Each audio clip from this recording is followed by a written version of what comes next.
published 0644 est. The 5th of December 2017 updated 0658 est. The 5th of December 2017 Steve Smith looked upward at the night sky, his face a scowl of regret and frustration.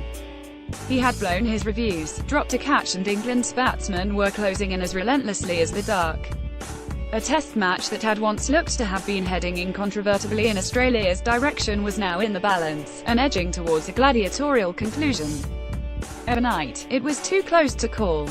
The percentage odds continuing to favour Australia, who needed 6 wickets, the momentum slightly with England, requiring 178 runs, even given the famous frailty of their middle order under pressure.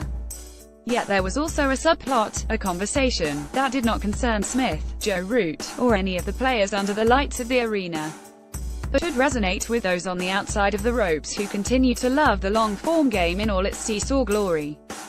Nobody, but nobody, should be advocating 4-day test matches. Not having seen this play out. Not having witnessed the 201,718 Ashes so far.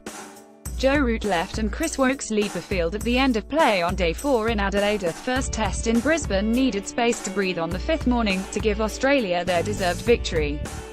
And this would have petered out to an unsatisfactory draw on Tuesday rather than freewheeling wildly into its final day, had there been a 20% reduction in allotted time.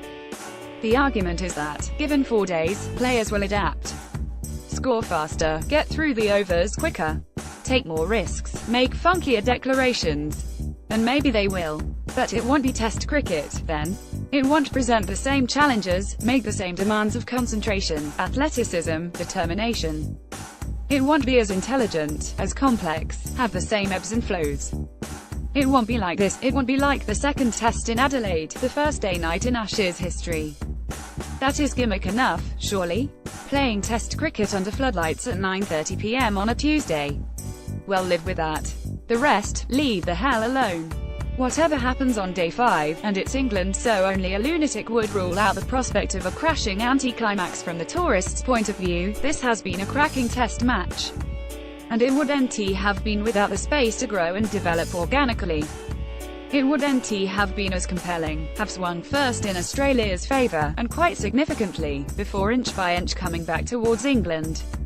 The day-night Ashes test has been quite a spectacle, and there is the biggest day yet to come at the conclusion of England's first innings. The very thought of victory would have seemed ludicrous. Adelaide is the city of churches, and not even a tourist who visited every one of them and fell to his knees in prayer would have thought he had secured enough divine influence to change the course of this match. England had bowled so poorly, batted so abjectly that they, and the Ashes, appeared a lost cause. They were going to depart for Perth, 2 down. And then the second half began. Opposite England, and James Anderson in particular, were magnificent in skittling Australia for 138. Anderson recorded 543, Chris Woakes, who had looked mediocre with the ball until this point, 436. And, against all expectations, Australia blinked. They would not have done so, had just 4 days been scheduled. Over 4 days there would only have been 2 options at that juncture. Australia bowl out England and win. England bat for the rest of the day, save the match, and draw. Option 3, the one that caused the first beads of sweat to break on Australian brows, required a 5-day time frame. Given what had happened in the first innings, England could only win this test over the maximum period allowed. It is the prospect of play on Wednesday that has created this finale. Steve Smith reacts during the latter stages, in which England gave themselves a chance. What could have been done to reach a 4-day conclusion? Well, Australia could have scored quicker having been put in. They were slow on day 1. Yet the wicket was tricky, as it often is at Adelaide. Not quirky, and always fair, but it still needed mastering. You're a never in at Adelaide, old hands say, and Australia needed the best part of 2 days and plenty of patience to build their score of 442. Had they tried to force a score, gambles would have been taken, some unsuccessful, and the score would have been much lower. That isn't Test cricket. What has made this match so enthralling is that England will have spent the best part of 3 days trying to counter Australia's mighty first innings total. To have manufactured and massaged an outcome, to have infested periods of play with the ethic of 2020 cricket, just to make an arbitrary and unnecessary deadline work, is counterproductive. those who followed a longer game, and there have been enough of them in Adelaide, despite the chill summer evenings, do not want it to ape the Friday night bash-ups. They love its subtlety, its variation. And yes, if, on occasion, runs have to be scored quickly, then that is all part of the big picture, not a regularly occurring and artificial device, without which the game no longer works. Jimmy Anderson strolls off the pitch after taking 5 wickets to limit Australia to 138 all out. Oh, the shame of English cricket. The ECB are one of the leading proponents of 4-day tests. Officially, they have a neutral stance. Behind the scenes, that is not the case. Tom Harrison, the chief executive, is certainly an advocate. So how would he make his case, overnight in Adelaide after day 4, to the members of England's travelling army who are spending personal fortunes to watch Test cricket and would have been repaid with an inferior, mediocre, dead spectacle, ahead of the splendid one that awaits?